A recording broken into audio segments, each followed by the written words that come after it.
안녕하세요. 운채널입니다. 네이버 쇼핑 페널티에 대해서 알아보겠습니다.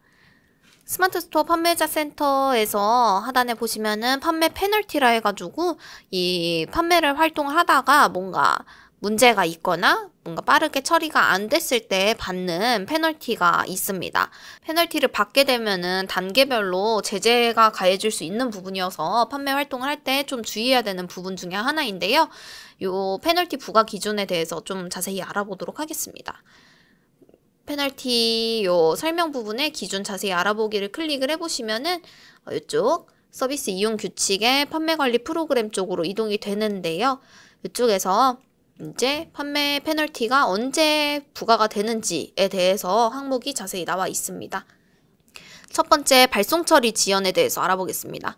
아마 스마트 스토어에서 주문이 들어오게 되면은 모든 주문건마다 발송 처리 기한이 나와 있을 겁니다. 그래서 발송 처리 기한까지 발송 처리를 해주시면 되는 건데요. 일단 첫 번째, 발송 처리 기한이 보면서 한번 말씀을 드릴게요. 여기 그 스마트 스토어 주문건에 보시면은 모든 주문건마다 발송 기한이 있을 거예요. 이게 보통은 뭐 오늘 출발로 설정했다거나 이런 게 아니라면은 일반적으로 결제일로부터 3영업일로 돼 있을 거예요. 주말이나 뭐 공휴일 같은 거 다 제외하고 3영업일로 돼 있을 텐데 이 기한 안에 발송 처리를 해주시면 되는 겁니다. 발송 처리라고 하는 거는 도착해야 되는 기간이 아니라 그러니까 즉 판매자가 발송 처리를 하는 시간이라고 생각하시면 돼요. 간혹 가다가 이거 뭐 오늘 바로 출발해도 뭐 3일 안에 안 들어가면 어떡하나요? 고객한테 안 도착하면 어떡하나요? 그럼 페널티인가요? 하시는 경우가 있는데 이거는 말 그대로 발송 처리를 하는 기한이기 때문에 판매자가 이제 송장번호 입력하는 시간이라고 보시면 되고요. 구매자한테 도착하는 데까지는 시간이 좀 더 걸려도 어차피 그거는 판매자가 뭐 마음대로 할 수 있는 부분이 아니기 때문에 그 부분 알고 계시면 되겠고요. 어쨌든 발송 처리 기한까지 미발송하는 경우에는 발송 처리 기한 다음 영업일 날 페널티가 부여가 되는데 일반 배송 같은 경우에 1점, 오늘 출발도 1점, 정기 구독도 1점이라고 나와 있네요. 뭐 구독 상품은 아직은 많이 활용을 안 하는 것 같아서 저는 일반 배송이랑 오늘 출발 기준으로 설명을 드려도 충분할 것 같아요. 근데 뭐 다른 차이점은 없지만 발송 처리 기한 안에 미발송을 할 경우에는 1점을 받는다. 그리고 오늘 출발을 설정을 했는데 1점을 받는다라고 알고 계시면 되겠습니다. 그러면은 발송 처리 기한까지 못 보내면 어떻게 하나요? 궁금하실 수가 있겠죠. 그럴 때는 다시 주문 꺼내서 내가 예를 들어 뭐 4월 6일까지 보내야 되는데 못 보낸다 하는 경우에는 체크하셔가지고 위쪽에 발송 지연 처리라는 게 있을 거예요. 발송 지연 처리해서 뭐 어떤 이유로 해가지고 내가 몇 월 며칠까지는 보낼 수 있다 하고 사유를 작성하고 처리를 하시면은 이 내가 설정한 기한으로 발송 기한이 변경이 될 겁니다. 그러면 그 날까지는 페널티 없이 미룰 수가 있는 기능이거든요. 그래서 이렇게 해가지고 페널티를 피할 수가 있겠고요. 여기서 유의하셔야 되는 거는 발송 기한 처리는 그래서 내가 진짜로 보낼 수 있는 날로 설정을 하셔야 되고 좀 여유 있게 설정을 하시는 거를 권장합니다. 그래서 2번 수정할 수는 없다. 그러니까 좀 넉넉하게 설정하자. 이렇게 이해를 해주시면 되겠고요. 그래서 이 발송 기한은 판매자가 한번 이제 발송 지연 안내를 할 수 있으니까 그렇게 해서 페널티를 피해 주시고 만약에 발송 처리 기한으로부터 4영업일 경과 후에도 계속 미발송한 상태다. 이건 관리를 안 한다는 뜻이죠. 그렇게 되면은 페널티가 3점으로 늘어나게 됩니다. 만약에 발송 지연 처리 안내를 했는데도 그 내가 약속한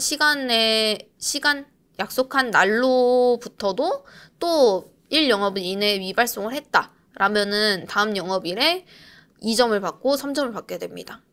그러니까 발송 지연 처리는 말씀드린 것처럼 내가 진짜 발송할 수 있는 날로 설정을 하셔야 된답니다. 그리고 두 번째, 품절 취소 항목인데요. 품절 취소는 어떤 거냐 하면은 이제 이 주문건, 그러니까 주문이 들어왔어요. 결제가 들어왔는데 이게 뭐 재고가 없다거나 아니면은 뭐 수입을 하고 있는데 이게 기간이 너무 오래 걸릴 것 같아요. 그래가지고 뭔가 취소를 해야 되는 상황. 생길 수가 있거든요. 그럴 때는 선택을 하고 판매 취소를 할 수가 있거든요. 확인을 눌러보면은 요 판매 취소 처리에서 어떤 사유로 취소를 할 건지를 선택하게 되어 있어요. 이 사유 중에서 상품 품절을 선택해서 취소를 하게 되면은 왜 상품을 관리를 제대로 안 했냐. 품절이면은 품절이라고 표시를 하든 판매 중지를 하든 해야 되는데 왜 이렇게 고객은 결제했는데 상품 품절로 취소하냐. 라는 이유로 페널티를 받게 됩니다. 그래서 이 품절로 인한 취소를 하게 되면은 여기 나와 있죠. 취소 사유가 품절이면 다음 영업일에 한 건당 2점을 받아요.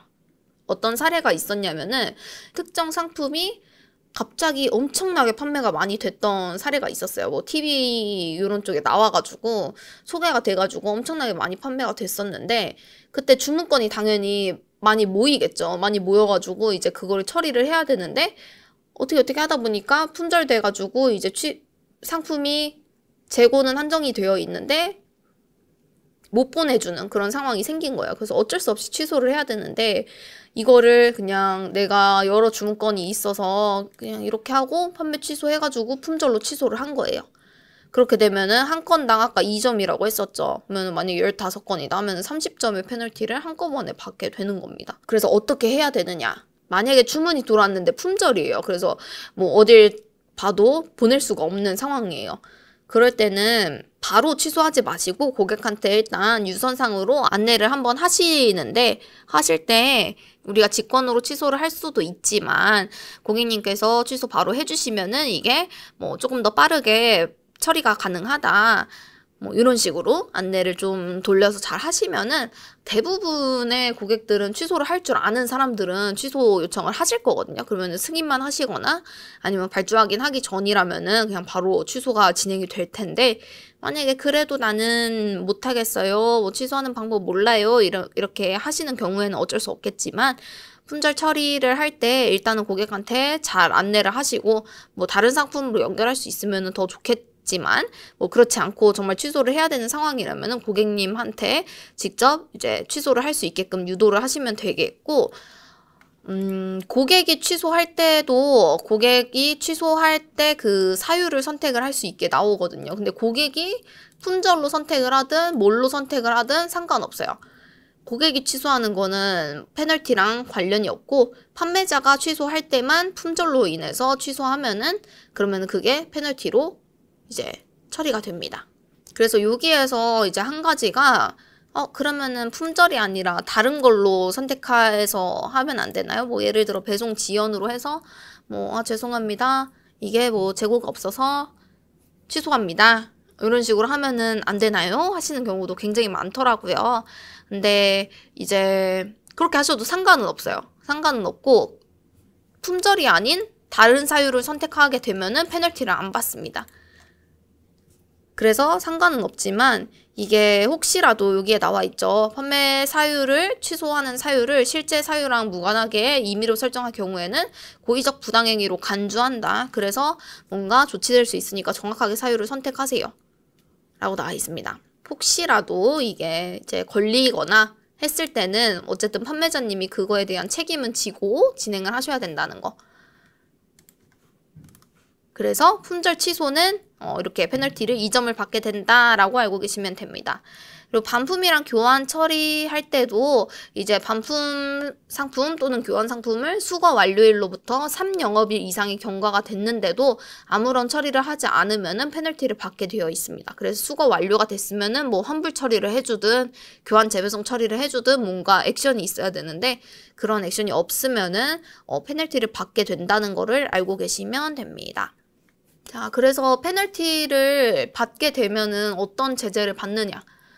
일단 페널티는 판매자 단위로 최근 30일 동안 기준으로 하거든요. 그래서 30일이 지나면은 그러면은 다시 그 점수가 없어지고 30일 동안의 기준으로 이 제재가 가해진다는 걸 알고 계시면 돼요.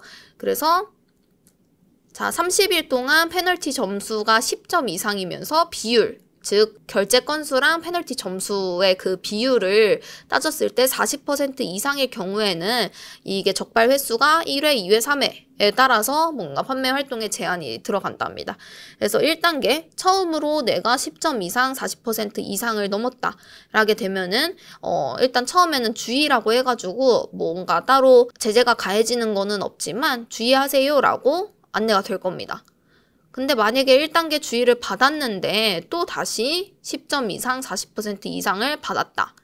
그러면은 이제 경고 단계라 해가지고 7일 동안 신규 상품 등록을 할 수가 없게 됩니다. 신규 상품 등록은 대량 등록도 그렇고 개별 등록도 그렇고 API 연동을 해가지고 등록하는 것도 그렇고 모두 신규 상품은 등록할 수가 없게 됩니다. 2단계까지도 그렇다 치는데 3단계가 되게 되면은 이제 한 번 더 10점 이상 40% 이상을 받게 됐다 라면은 판매 활동이랑 정산이 제한됩니다. 즉 스마트 스토어 이용 정지가 된다는 뜻이거든요. 여기까지 가지 않도록 꼭 주의를 하셔야 되고, 이게 페널티를 또 많이 받게 되면은 노출되고 있는 상품에도 영향이 가거든요. 그래서 이제 만약에 이게 그러니까 10점 이상이면서 40% 이상이어야 되기 때문에 내가 결제가 엄청나게 많이 돼요. 즉 이제 판매도 엄청나게 많이 되면서 판매 페널티를 좀 받았어요. 그렇게 되면은 어차피 퍼센테이지가 그렇게 높아지지가 않을 거거든요. 그래서 문제는 없겠지만 결제도 얼마 없는데 페널티를 엄청나게 많이 받았다 이러면은 금방 이제 받겠죠. 그래서 좀 조심해서 이제 진행을 하셔야 된다는 거. 말고도 고의적 부당행위라 해가지고 구매자나 네이버에 피해를 줄 수 있는 그런 행위들은 하면 안 된다라고 하면서 예시가 나와 있어요. 이런 부분들도 한 번씩 보시면은 될 것 같습니다. 그래서 페널티나 고의적 부당행위 같은 거 좀 유의해가지고 판매 활동을 원활하게 이어가시면은 좋겠습니다.